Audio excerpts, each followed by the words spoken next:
sa ilaha, it's a pyramiding scheme. Ganun. So, at least may ano sila ba, idea sila po sa itubag. What's the difference? Pyramiding, guys, is yung mga na-join na to sa ano, sa Mindanao kasi meron tinatawag na kapa, yung pag may nag-join, tapos yung mag-join.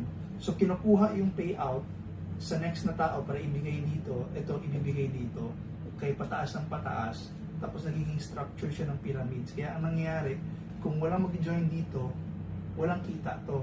So, kailangan may volume na papasok para may pambigay dito. Tapos, so, umiikot sa kanila pera. Walang tangible goods. And overall, ang term dito, pyramiding. Okay? Kaya nga, ay tatanong is, parang another way to say na scam ba yan? Kung tinatanong ka, pyramiding ba yan? Okay, kasi maraming ganun. So, brad, daghan ka ayo na kwarta-kwarta lang butang direct 2,000 niya, makakuha pag 500 na anak, pyramiding. Okay?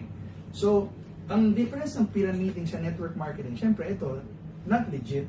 Network marketing is legit. Bakit?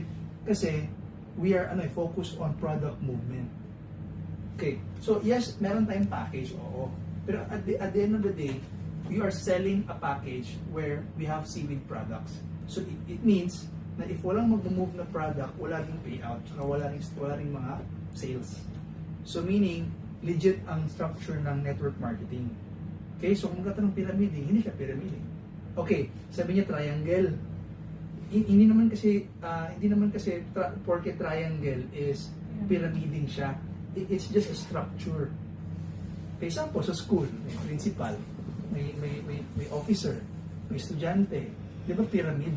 Organizational structure ng trabaho, CEO, tapos empleyado, marketing manager, pyramid. Like lahat naman, it's just a structure. So pag magtanong kung triangle, it doesn't matter triangle or oblong, basta it's just a structure. Yung pyramiding na term, scam talaga yun. Walang nag-move ng tangible products. Nag-move lang sila ng pera.